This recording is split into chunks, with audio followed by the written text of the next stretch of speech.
Yo introduzco, acá estamos. Buenas tardes, buenos días, buenas tardes, buenas noches en el mundo de Internet, en este planeta Facebook. Qué gusto estar con ustedes. Repetimos este programa, el nuevo capítulo, perdón, el cuarto capítulo de Diálogos del Grupo de Puebla, que hemos puesto como título Diálogos de Cambio, si mal no recuerdo. Y este Grupo de Puebla que hemos descrito entre todas y todos, que hemos fundado con estos estupendos participantes, ha acordado producir pensamiento, acción progresista, peronista en Argentina, comunista, socialista, como quieran ustedes llamarlo, pero realmente al frente de los conservadores. El primer capítulo fue con el presidente Correa, el presidente Evo Morales, después tuvimos la presidenta Dilma, el presidente Samper, con grande Carol Kroner, y hoy día tenemos dos estupendos invitados para hablar de un desafío mundial en tiempos de pandemia frente a este virus tan clasista, letal, rápido y amplio para contagiar, que es, ¿deben o no hacer elecciones? ¿Debe la salud estar por encima de la democracia? ¿Debe la democracia someterse a la urgencia sanitaria, sí o no? Y para eso tenemos, repito, en este cuarto capítulo a dos súper invitados, fundadora del Grupo de Puebla, diputada, dirigente estudiantil, Carol Cariola.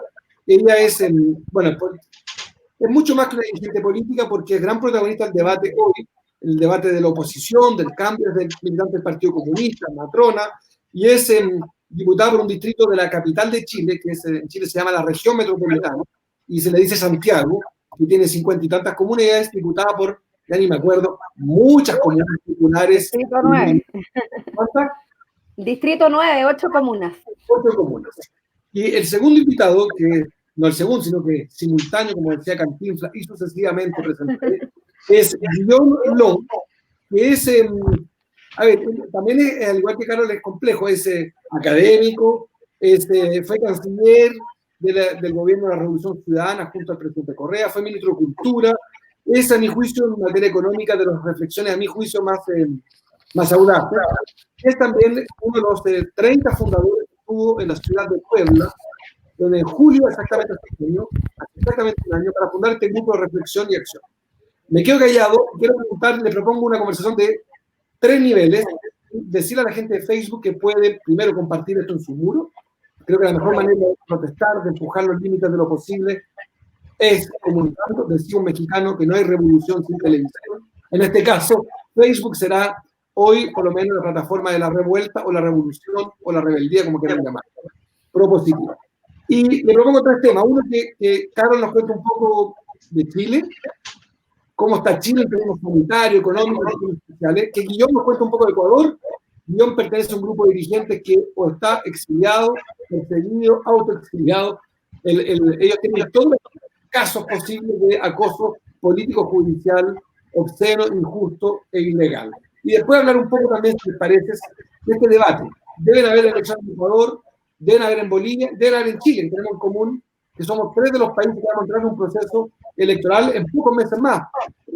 En pocos meses más eligen presidentes, congresos, plebiscitos, hay todo de todo. Así que parte de Carol, recuerdo a la gente que pueden enviar preguntas, las vamos a leer. El ánimo es socrático, es a través del diálogo buscar una parte de la verdad del Grupo de Puebla que quiere aportar al debate en América Latina, el Caribe y en realidad en el mundo también. Adelante, Carlos. ¿Cómo fue Chile según tú antes de hablar de este tema de la elección? ¿En qué estamos en Chile? Sí, bueno, primero saludarte, Marco, gracias por la presentación. Saludar a Guillaume también, qué gusto tener la oportunidad de compartir este diálogo con 2 grandes líderes latinoamericanos. Y nada, bueno, decir que me parece muy importante la discusión que vamos a enfrentar hoy a propósito de que, bueno, estamos en medio de una pandemia, una situación que no deja de ser tremendamente compleja para cada uno de nosotros, para cada uno de los países de América Latina, que nos ha golpeado duramente. La pandemia ha sido no solamente dura en términos sanitarios, sino que también en términos económicos, en términos sociales, humanitarios, incluso creo que son varios los elementos que hoy día tenemos que analizar para poder llegar al debate finalmente de cómo se afectan nuestras democracias en ese contexto. El otro día conversábamos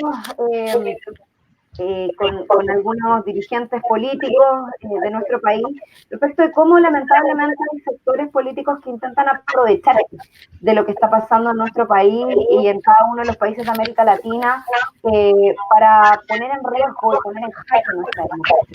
En Chile, efectivamente, no tenemos la excepción, estamos frente a un gobierno de derecha, fascista, que no ha sido fácil enfrentar, un gobierno que lamentablemente anticipó medidas muy neoliberales en su programa, pero que en el contexto de la pandemia ha aprovechado todas las oportunidades para poder profundizar el modelo económico que sustentan y que han relevado durante todos estos años.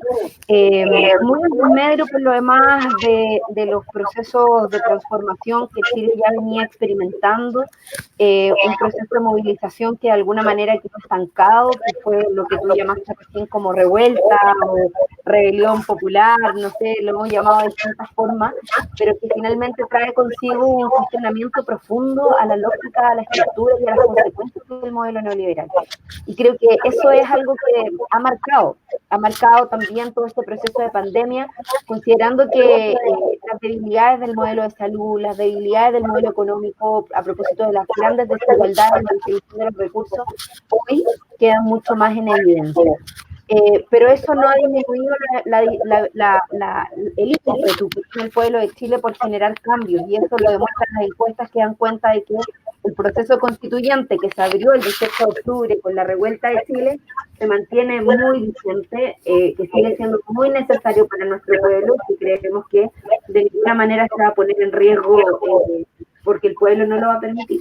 Así que eso, como a modo de resumen, están pasando muchas cosas, hay olla común en todos lados, hay gente con hambre, el gobierno no va a el ancho, en fin, son tantas cosas, pero que las podemos conversar después. Creo que los procesos democráticos más relevantes que vienen en nuestro país es el proceso constitucional, que es el 25 de octubre, para el cual nos estamos preparando. Gracias, Carol. ¿Estás con la sala al lado con el audio? Escucho un poco de... ¿hay eco? Hay eco, sí, puede ser.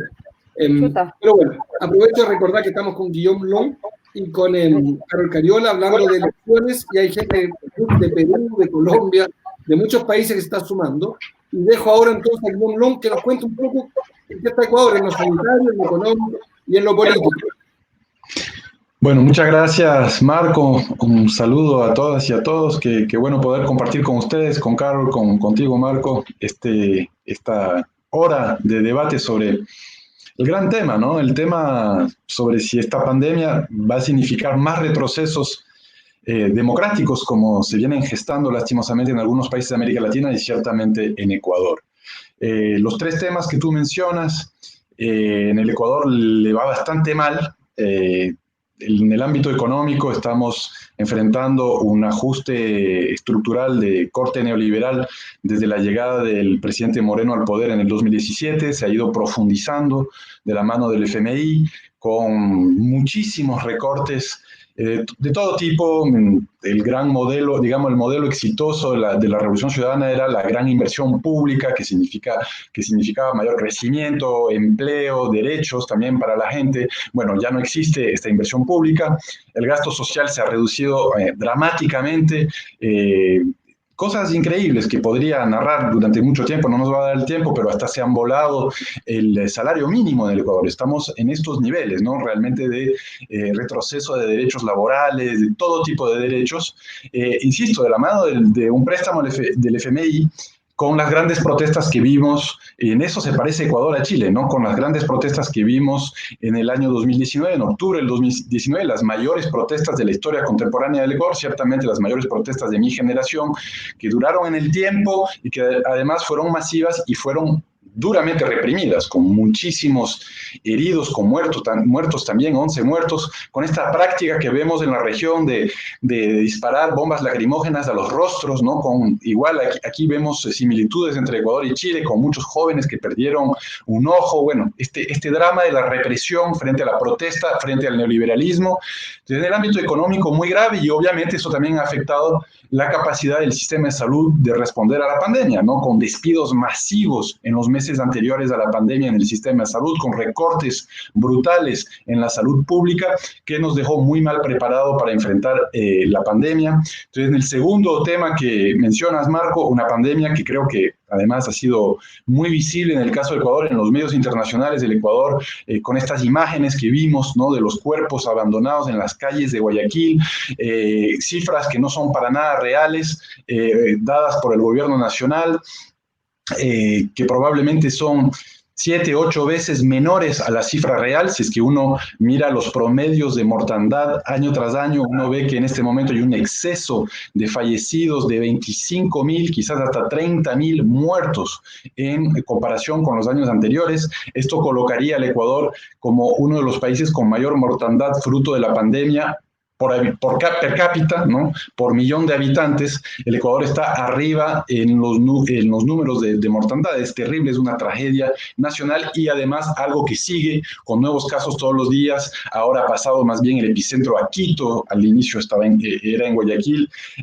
Todo mal realmente en cuanto a la manera como este gobierno neoliberal ha enfrentado la pandemia. Y tercero, el tema más de los derechos civiles y políticos, el tema de la democracia, de la institucionalidad democrática, del Estado de Derecho. Grandes retrocesos en el Ecuador, una persecución descarnada en contra de mi movimiento, el movimiento de la Revolución Ciudadana y el correísmo en general. Eso lo vamos a hablar seguramente, varias aristas, una persecución directa al expresidente Correa para que no pueda ser candidato en las próximas elecciones presidenciales y legislativas de febrero del 2021. En el Ecuador tenemos elecciones en febrero ya, pero también, y sucedió el domingo, así que una noticia muy fresca, la proscripción la suspensión de nuestro partido político. Ya se retiró el Consejo Nacional Electoral del Ecuador, suspendió a nuestro partido político, Fuerza Compromiso Social, del registro electoral, ¿no?, impidiéndole a nuestro partido concurrir en elecciones libres y democráticas para febrero del año entrante. Hay apelaciones, pero en este momento ya nuestro movimiento político, nuestro partido ya no existe en el registro electoral, y es gravísimo, por supuesto, siendo la fuerza política más popular en Ecuador, que esta no pueda competir en elecciones libres y democráticas. Así que un panorama bastante triste, bastante nefasto también en Ecuador. Yo no me presento, hay gente que está conectándose. Yo soy chileno y hago aquí el oficio de moderador en esta conversación, y me voy a abstraer de mi nacionalidad para poder provocar una conversación entre dos grandes líderes en América Latina y en sus países. Guillaume, Carol, Ecuador y Chile se parecen bastante. No se llevan mal. A nivel de canciller tenemos relaciones diplomáticas bastante colaborativas. Somos países demográficamente parecidos, 15 millones, creo, un poco más, nosotros estamos en 19 ahora. Somos de tamaño parecido, tenemos una relación con productos de exportación relevantes. Tú me corregirás, Guillaume, el cobre para nosotros, usted el petróleo, la banana, no sé cómo le llaman ustedes, las flores, nosotros el salmón, el vino, la madera. El hecho es que nosotros previo al virus éramos ya países, llamémosle como una revuelta, quizás una revolución, pero estábamos con una revuelta social. Ustedes partieron por lo demás en Ecuador, después fue Chile. Explica solamente esto, Carol, Guillaume, y parto por Carol. Esta explicación es solamente la llegada de la derecha, es solamente la bajada de los precios de los commodities. ¿Qué hay de en común en dos países? Y no en Perú, por decir algo, no así en Paraguay, no así en Bolivia, no así en Argentina. ¿Qué tienen Perú, Ecuador y Chile en común para que dos democracias más o menos estables, de la mano de Correa, de la mano del sistema político chileno, explota todo? Sí. Bueno, yo creo que es importante destacar, y primero quiero solidarizar con lo que está pasando con Alianza País. Lo lamento mucho, creo que es un atentado brutal a la democracia proscribir un partido político y no permitir participar de las elecciones. Creo que eso es un elemento importantísimo que hay que decir a propósito de lo que estaba contándonos Guillaume recién.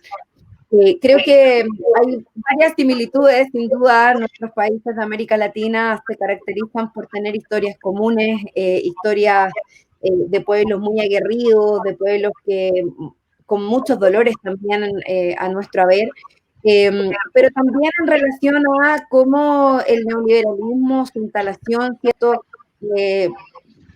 Se sigue escuchando con eco, ¿no? Menos, disminuyó un poco. Pero en Facebook se escucha bien. Ya, somos nosotros entonces.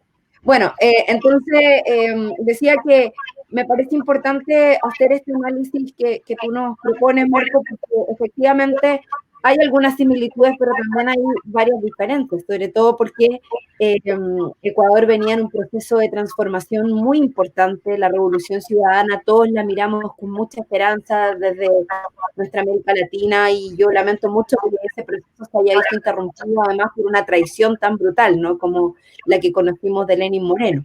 En el caso de Chile, nosotros hemos tenido un proceso de instalación del modelo neoliberal que ha tenido una construcción permanente con el pueblo de Chile, pero que sin embargo los gobiernos que hasta ahora hemos tenido hasta la fecha, incluido el de la nueva mayoría, del que si bien me hago cargo porque fuimos parte de alguna manera como Partido Comunista, su carácter neoliberal o antineoliberal, como lo quisimos plantear algunos, no era del gobierno en su conjunto.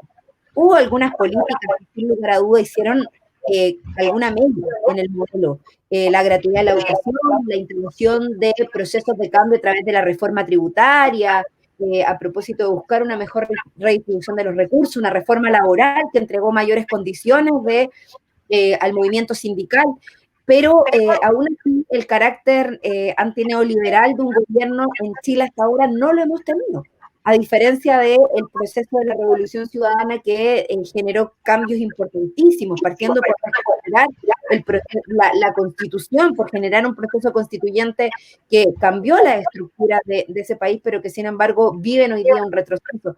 Nosotros, a diferencia de eso, creo que el cambio lo estamos empezando a proyectar ahora, y no precisamente desde un gobierno, sino que más bien desde la voluntad popular, desde la expresión popular, desde la lucha en las calles, y creo que eso es precisamente lo que tiene que buscar nuestro país hoy, es canalizar de la mejor manera posible, a través de la disputa del poder, a través de copar los espacios institucionales, de alguna manera canalizar esta posición tan fuerte que se ve desde el pueblo de Chile, que tiene que ver con la necesidad de cambiar una estructura que no solo nos incomoda, sino que nos daña día a día. O sea, las consecuencias de la pandemia podrían, o sea, son tan brutales en nuestro país, de la forma en que la estamos viviendo, con más de 3 millones de cesantes, con personas que están pasando hambre, que no tienen garantías mínimas de subsistencia, con una ausencia total del gobierno, finalmente tienen que ver con la lógica del modelo y su reproducción de forma permanente durante todos estos años de una larga transición democrática, que creo que llegó el momento de darle un freno, ¿cierto? Y por eso yo decía anteriormente que el proceso constituyente para nosotros es tan relevante. Y hay mucho que aprender, creo yo, de los aciertos y también de los errores cometidos por los países que han logrado procesos de cambio, pero que quizás no le han podido dar una continuidad. Y en eso creo que los de Ecuador, a partir de su propia experiencia, tienen mucho que enseñarnos, tenemos mucho que aprender en una u otra dirección. Gracias, Carol. Volvió el eco, ¿eh? Un pequeño eco volvió, pero es como el virus. Es un virus. Sí, que va y vuelve, con rebrote. Guillaume, yo no estoy explorando la autoflagelación ni la autocrítica, pero ¿qué es lo que hay para que Ecuador de repente todo explote? ¿Y solamente es la concepción de Lenín Moreno? ¿Es la ausencia de Rafael en Ecuador? ¿Cómo se explica?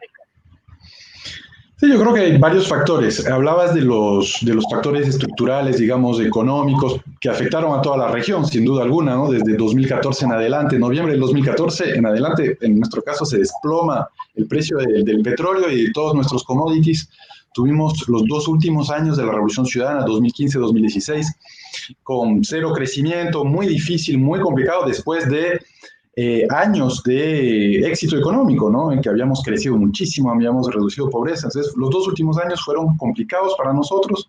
También fueron complicados estos años porque tuvimos que escoger un candidato, no necesariamente nuestro candidato preferido, sino un candidato que mostraba señales de ganar, ¿no? Las encuestas un poco decidieron el sucesor, ¿no? Y en eso también teníamos las manos un poco amarradas, aunque por supuesto que no nos imaginábamos que iba a ser un traidor de esta magnitud, pero sí quisiera decir que a pesar de las dificultades económicas externas, fundamentalmente en el frente externo, ¿no? El comercio, las exportaciones, el precio de nuestras exportaciones. A pesar de eso, los años 2015-2016, que fueron de bajo o nulo crecimiento, no vivieron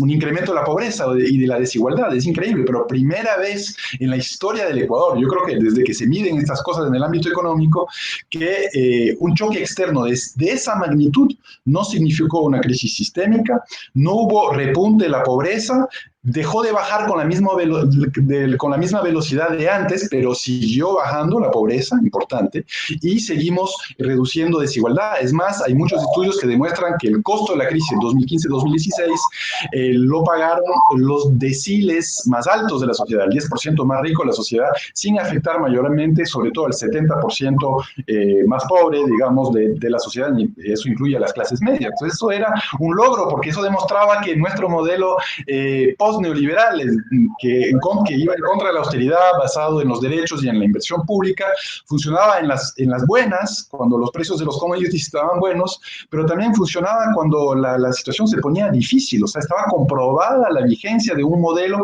además con políticas anticíclicas que permitieron que el año 2017, que fue el mejor año de Moreno se posesiona en mayo del 2017, y en términos macroeconómicos fue su mejor año, porque dejamos, como decimos nosotros, la mesa servida, ¿no? Le dejamos a pesar de estos 2 años difíciles, las condiciones para que el Ecuador vuelva a crecer. Entonces sí creo que sin duda cometimos muchísimos errores. Creo que el progresismo en toda la región tiene que ser mucha autocrítica en cuanto al manejo del movimiento político, de los partidos políticos. No le dimos suficiente importancia, le dimos demasiada importancia a la gestión desde el gobierno, no suficientemente a las bases, ¿no?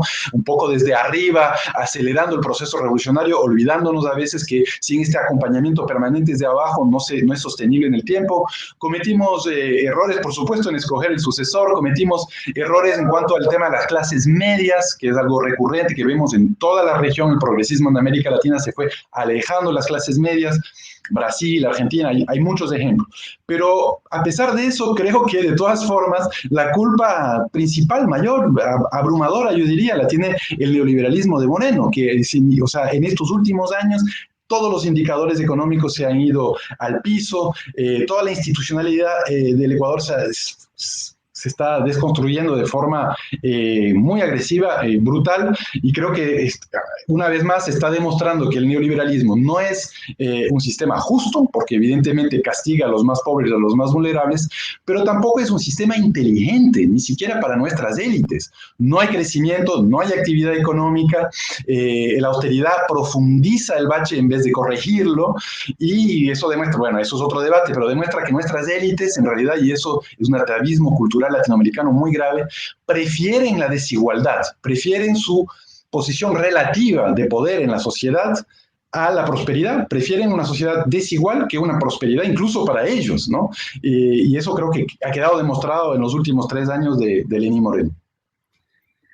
Quiero que se propongo quiero recordar para los que están sumando, estamos con Carol Cariola, diputada de oposición del Partido Comunista de Chile, fundadora del Grupo de Puebla, y Guillaume Long, ex canciller, ex ministro de Cultura, opositor también en Ecuador, que está refugiado, digamos, en Estados Unidos por razones más bien políticas, pero además profesionalmente en una fundación que ha hecho un enorme aporte, un centro de estudio a la democracia en América Latina.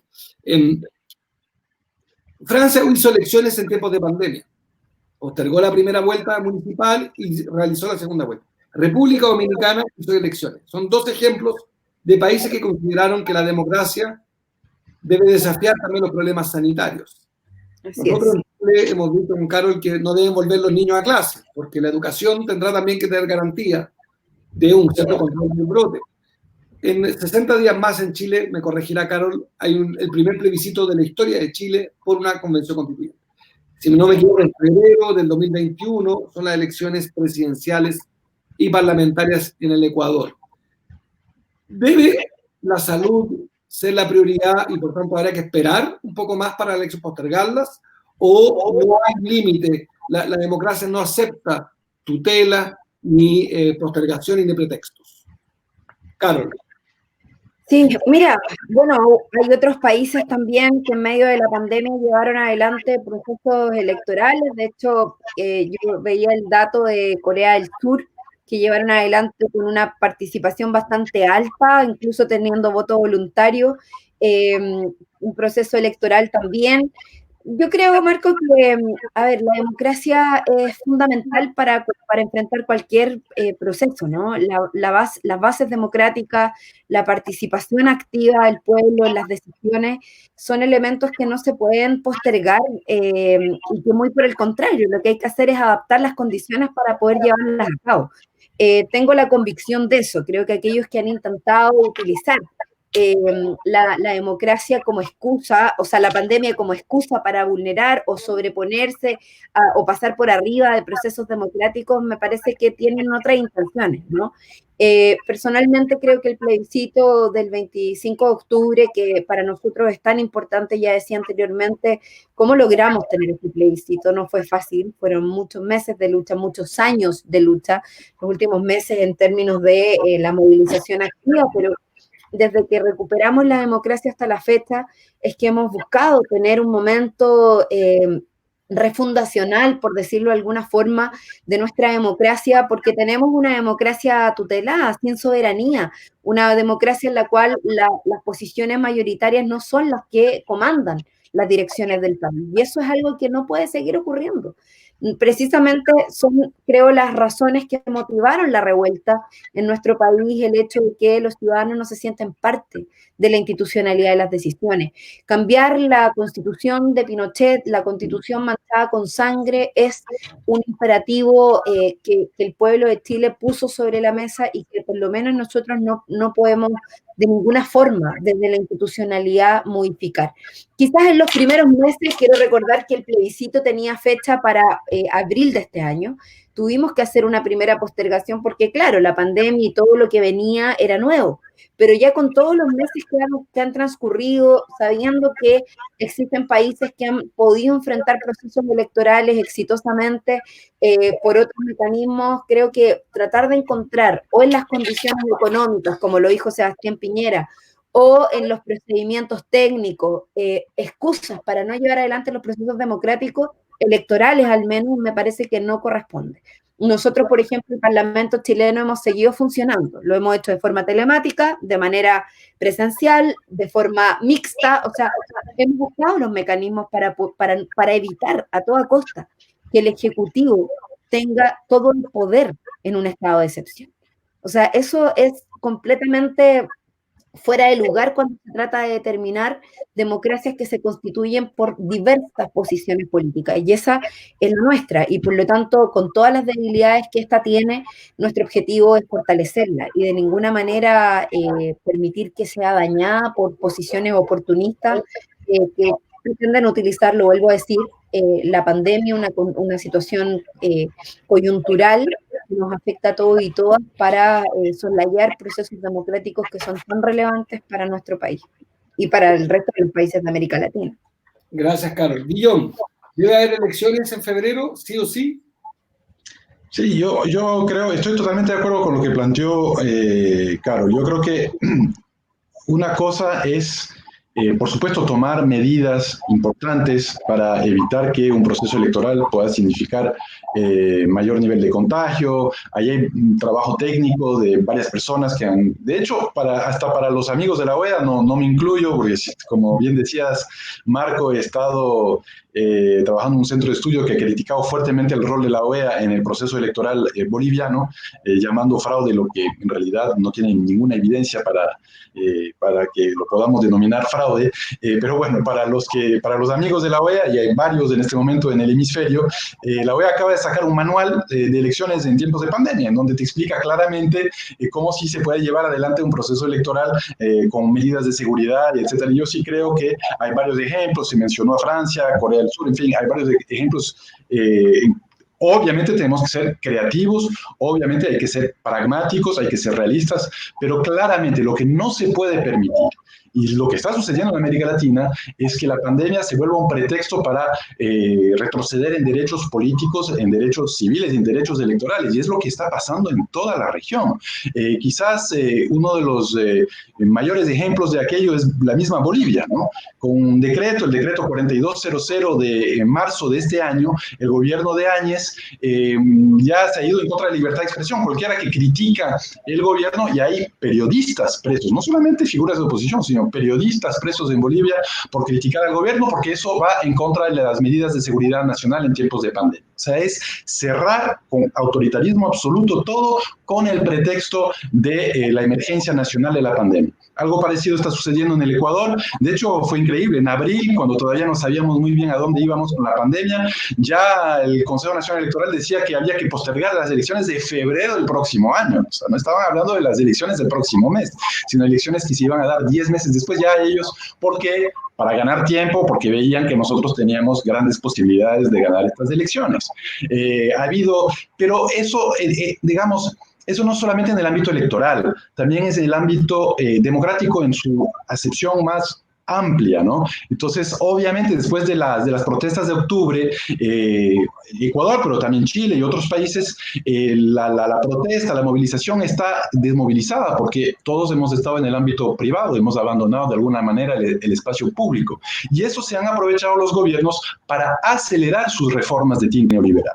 En el Ecuador, incluso con un cinismo increíble, hay 2 leyes que pasaron en la Asamblea que supuestamente son para encarar la pandemia, una ley humanitaria, en fin, y una ley también supuestamente para fomentar la actividad privada, que es una ley de ajuste neoliberal que ni siquiera va a tener vigencia ahora, sino después de 2 años. Hay otra ley que afecta los derechos laborales para un periodo de 4 años, ¿no? Suprime esencialmente el salario mínimo para 4 años. No sabemos si la pandemia va a durar 6 meses, 1 año, y ciertamente para 4 años es para sembrar, digamos, en el derecho ecuatoriano una flexibilización laboral que no tiene nada que ver con el COVID-19. Entonces, ahí se está aprovechando la pandemia, quizás el mejor ejemplo en este momento, Bolivia, con este intento de suspender y de postergar indefinidamente las elecciones ahora anunciadas para septiembre 6, el 6 de septiembre. No sabemos si realmente se van a dar el 6 de septiembre, porque Áñez está haciendo todo lo posible para postergar hasta mejorar, porque en este momento en las encuestas está en el 12, 13%, entonces no tiene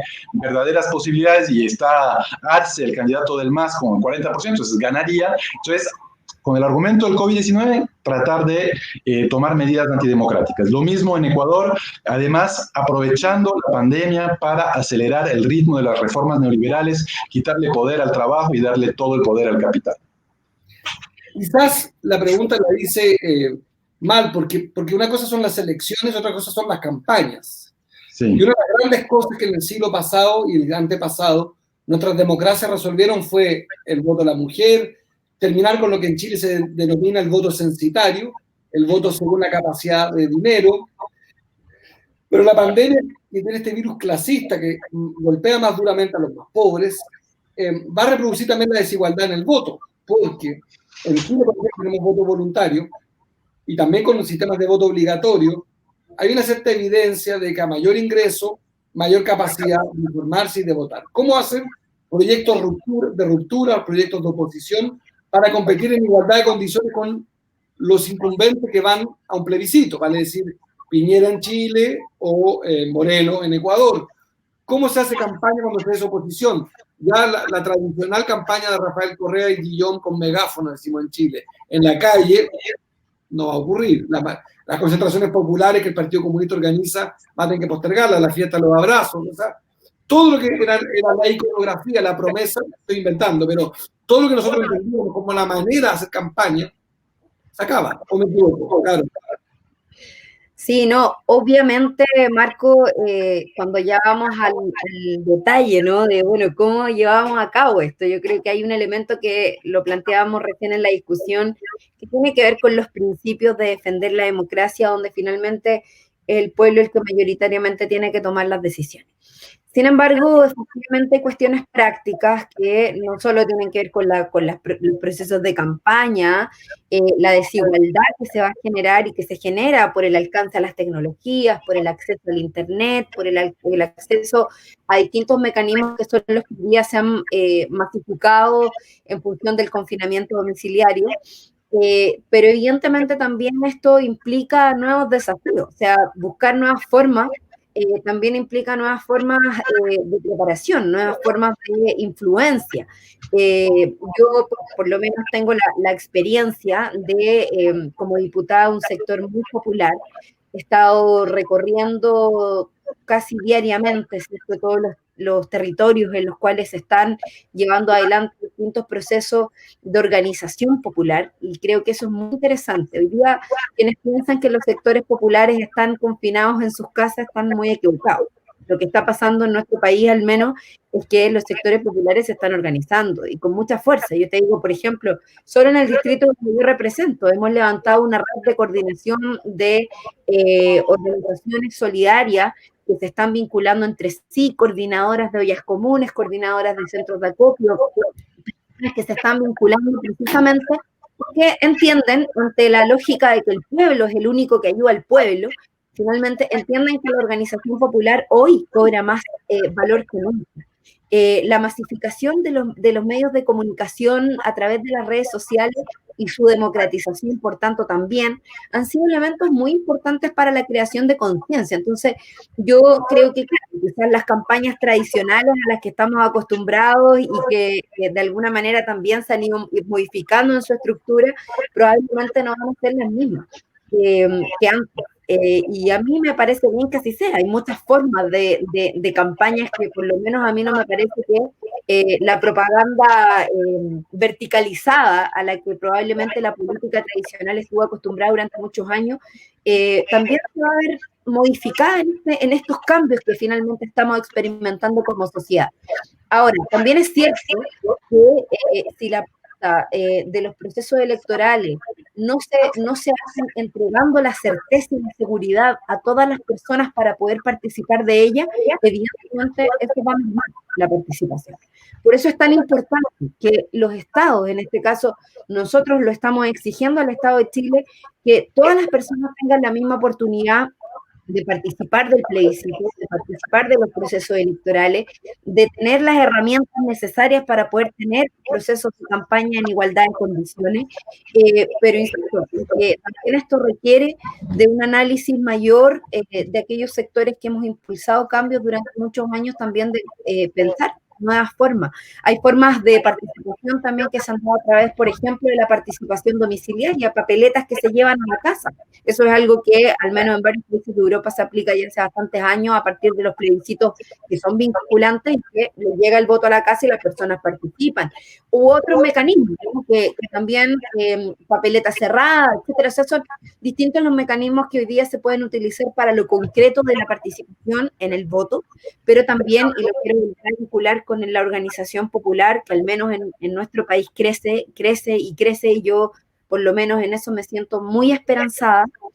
También creo que todos los sectores políticos y especialmente el progresismo, la izquierda, debe pensarse en nuevas formas de vinculación con el territorio, con el pueblo, y no las formas tradicionales probablemente que la política utilizó hasta ahora. Gracias, Carol. Saludo a la Fundación Perseo Abramo, a la Corporación de Brasil, a la Corporación de Escenarios de Colombia, a la Fundación Progresa, al Grupo de Puebla, al diario El Ciudadano. Se está transmitiendo por distintas plataformas y por de pronto en Facebook Live mío, etcétera, etcétera. Están todas participando y gracias por su comentario y pregunta. Guillaume, dos cosas. El voto es obligatorio en Colombia, en Ecuador es voluntario, y la segunda, a partir de esta pregunta, el problema quizás no son las elecciones, son las campañas. La revolución ciudadana de Selección Popular próxima, la proximidad con su pueblo es fundamental. ¿Cómo hace la campaña con un gobierno que no gobierna democráticamente, que viola el Estado de Derecho, que proscribe partidos? ¿Cómo se hace además con este tercer adversario que es el virus? ¿Cómo hace campaña la revolución ciudadana en estas condiciones? Además, tú estás fuera de Chile, Gabriela Rivadeneira fuera de Chile, Correa fuera de Ecuador, están fuera de su patria. ¿Cómo se hace campaña en el virus frente en tiempos de virus? Con mucha dificultad.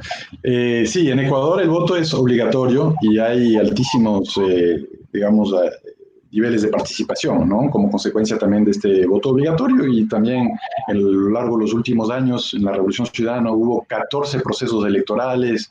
Era, digamos, cada año había elecciones, siempre que teníamos una duda le preguntábamos al pueblo y eso también politizó mucho, en el buen sentido de la palabra, la sociedad y hubo siempre una gran participación electoral, pero además el voto es obligatorio.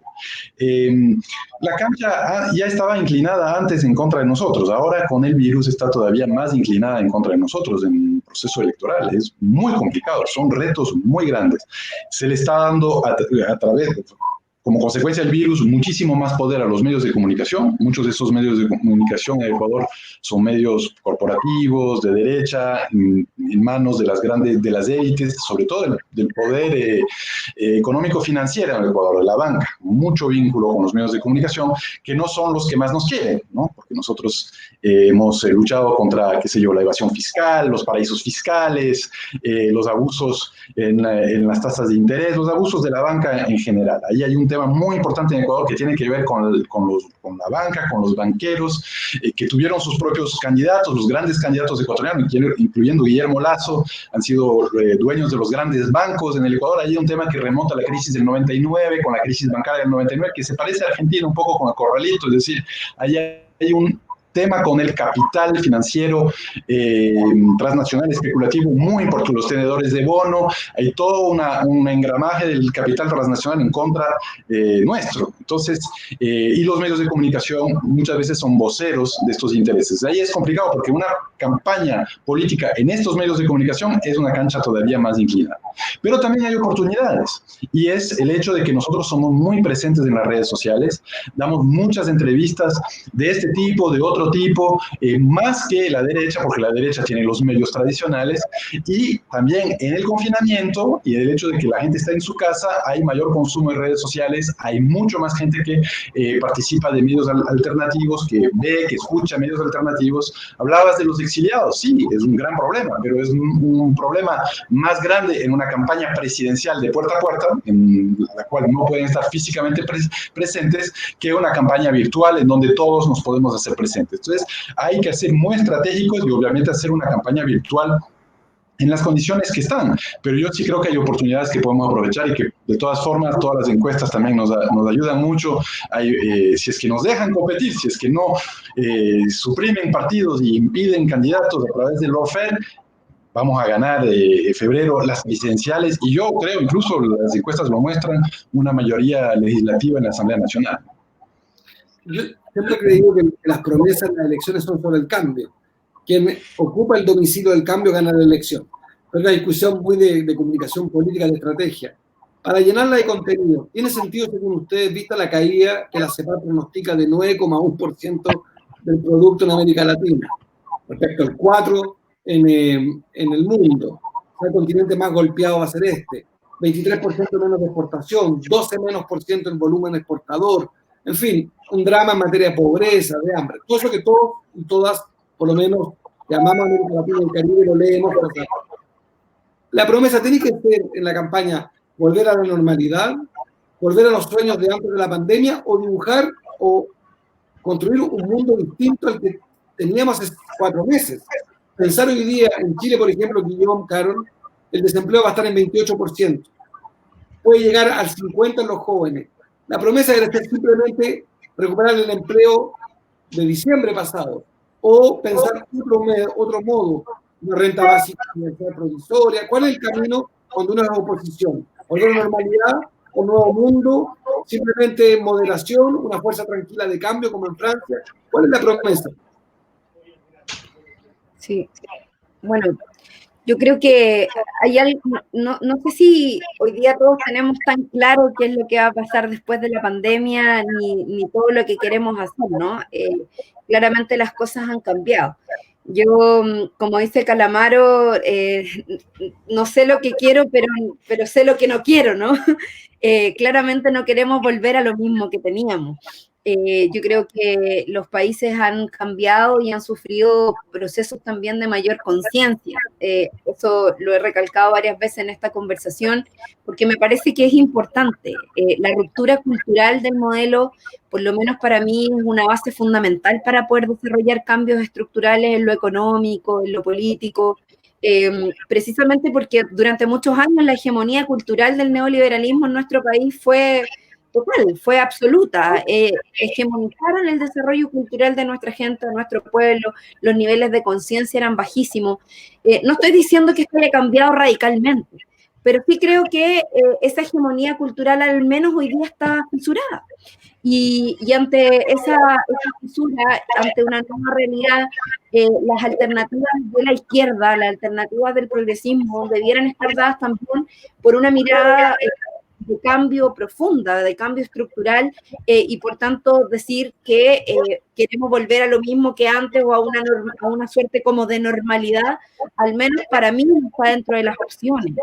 Para nosotros como partido, para nosotros como sector, y para el pueblo de Chile yo creo que tampoco.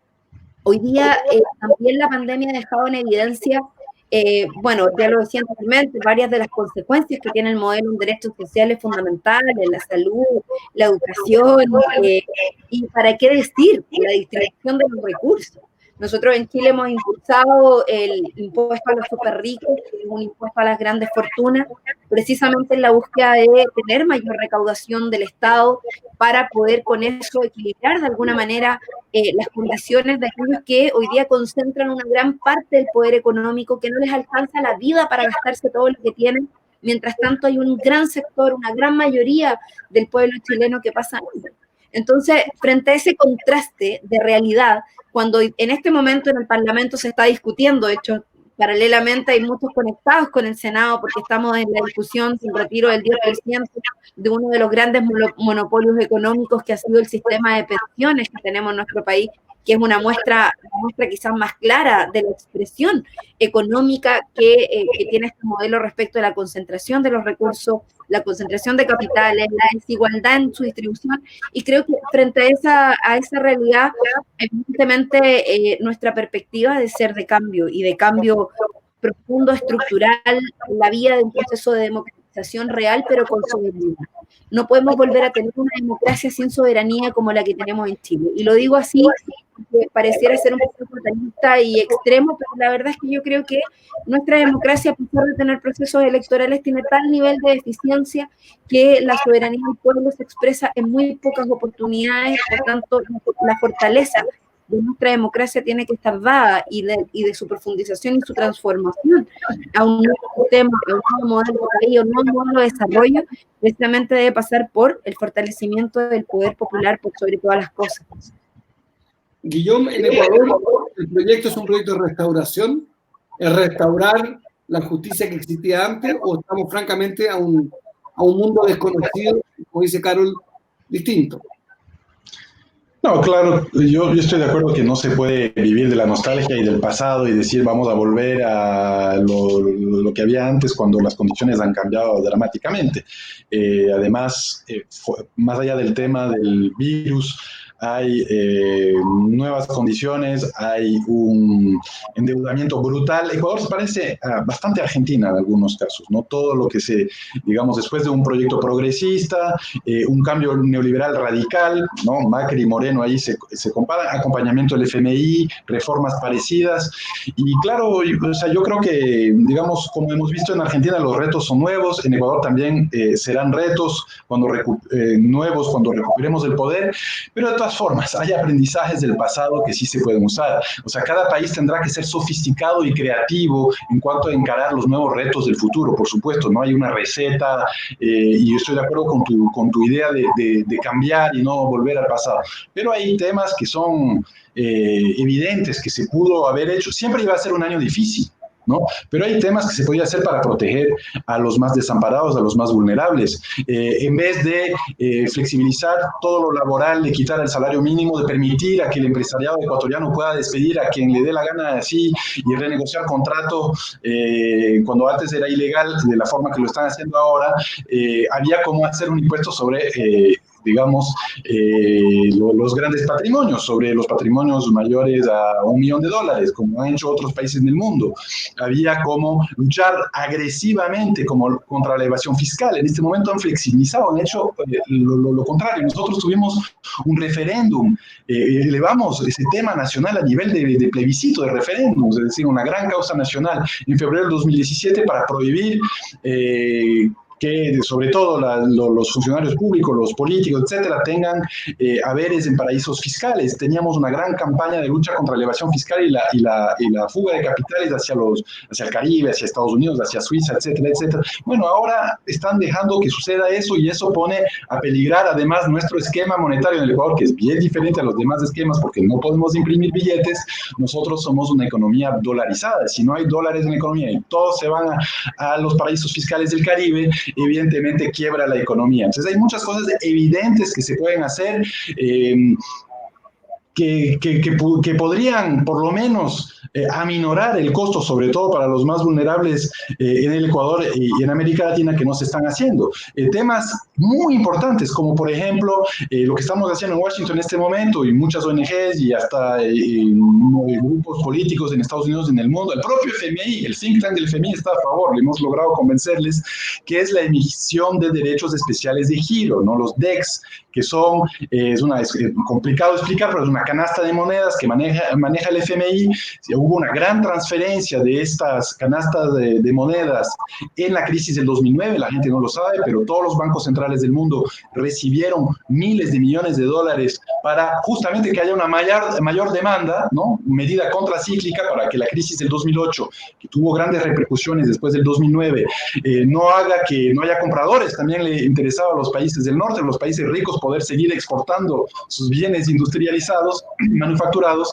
Entonces hubo una transferencia de recursos a la periferia para que siga comprando. Y bueno, en este momento estamos pidiendo 3 trillones en inglés, 3 billones en español de transferencia de DEX. El FMI está de acuerdo, solamente la administración Trump, que tiene poder de veto en el FMI, está bloqueando en este momento. Los europeos están de acuerdo.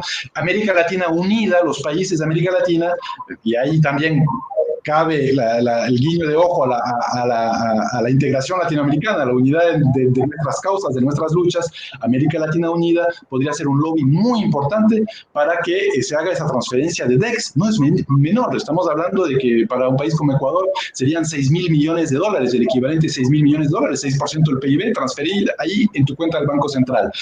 Para Argentina, un país más grande, la proporción sería $20.000 millones, que la tercera parte de la deuda con el FMI. Es decir, hay cosas que se podrían hacer que quizás que pertenecen a nuestros ideales del pasado, ¿no? Pero que también serían creativos en este momento. Es decir, creo que se puede ser creativos, hacer cosas nuevas, pensar diferentemente. Obviamente hay retos en el ámbito de la sanidad, en el ámbito de la salud pública, que también pueden ser interesantes económicamente, en cuanto a inversiones y en cuanto a proyectos industriales también en el ámbito de la salud, que tienen que ser nuevos. Pero hay otras cosas que son cosas elementales que se deberían hacer para proteger a nuestra población, que hicimos en el pasado y que se deben hacer en este momento. Gracias Guillón, gracias Carol. Última pregunta más personal. Porque el Grupo de Puebla son 45 líderes de 14 países, son todos hombres y mujeres que están animales políticos. Carol, ¿cuál va a ser tu rol en los próximos 15 meses? ¿Vas a la reelección como diputada? ¿Vas a ir a constituyente? ¿Qué viene para ti, además de ser la primera poblana y de luchar para que Puebla crezca en sus valores y en su densidad? ¿Qué viene para ti? Bueno, reafirmar que el Grupo Puebla siga creciendo en sus valores y en su desarrollo. Bueno, pero muchas cosas también, Marco. Yo creo que no sé si en lo personal tengo tan resuelto lo que voy a hacer. Por ahora, mi principal preocupación es desempeñarme de la mejor manera posible en mi rol parlamentaria.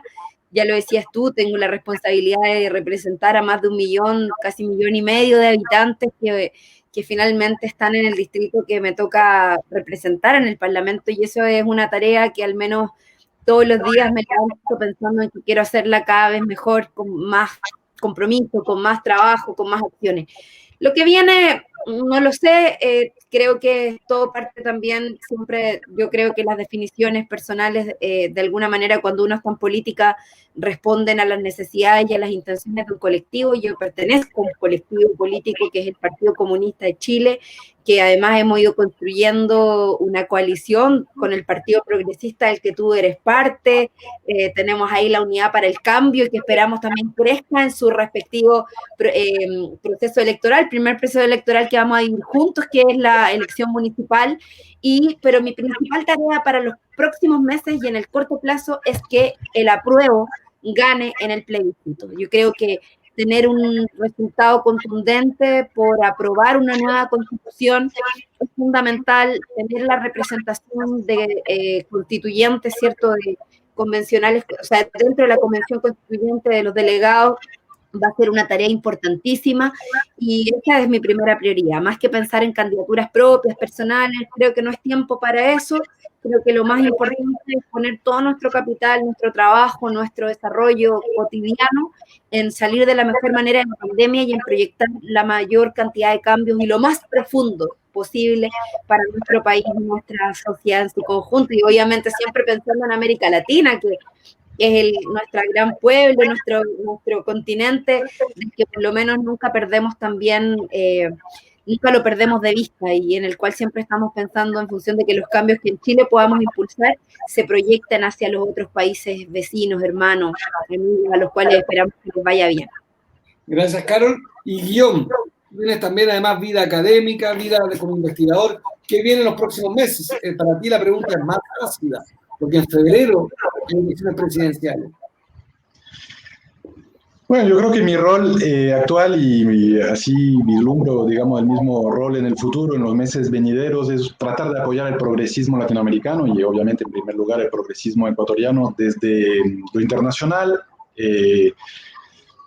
Acá en Washington he tratado de ayudar a diferentes causas, por supuesto ecuatorianas, pero también de otros países. Trabajamos mucho el tema Bolivia, como te decía, y bueno, antes de eso estuve en Europa un par de años, tratando de cambiar también la narrativa, porque lastimosamente la narrativa sobre el progresismo en el mundo no siempre es positiva. Hay unos medios de comunicación que hablan entre sí, los medios de comunicación norteamericanos, europeos, que hablan con medios de comunicación latinoamericanos, sin entender a veces de que medios de comunicación latinoamericanos defienden ni siquiera una visión moderna del capitalismo, ¿no? Mucho menos el socialismo, por supuesto, pero defienden, digamos, una cosa que se parece bastante a las sociedades europeas del siglo XIX, por decir algo, ¿no? Algo bien premoderno, bien feudal, ¿no?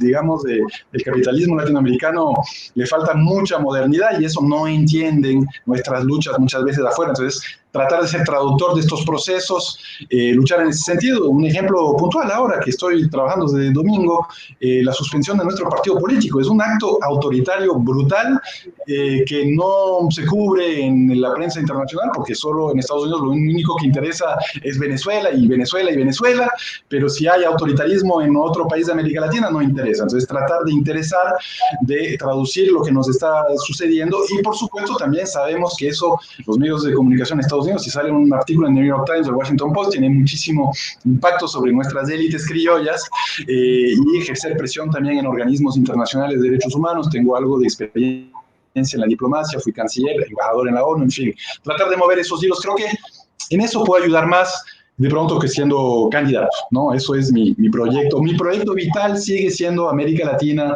Ecuador, el progresismo, la justicia para nuestros pueblos, y bueno, donde nos encontremos para dar esa batalla es absolutamente coyuntural, ¿no? Militantes, soldados, en donde se nos necesite estaremos. Gracias, querido Guillaume, gracias, querida Carol. Estamos todos con ustedes, todos somos Rafael Correa. A través de él expresamos nuestra furia como Grupo de Puebla, nuestra indignación y nuestro reclamo de que haya Estado de Derecho para el bien de las alternativas democráticas para los ecuatorianos. Así es que un abrazo, gracias, Carol. Gracias, Guillaume. Han escuchado a dos grandes fundadores del Grupo de Puebla. Este grupo grande y a su vez que crece, pero a su vez que es humilde en su accionar. Así que un abrazo y que sean muy felices a pesar de la dificultad. Gracias, Marco. Para la otra te devolvemos la pregunta a ti, ¿eh? No, ya queda. Chao. Chao, Guillaume. Chao, Carol. Gracias a todos. Gracias. Saludos a quienes nos vieron. Chao.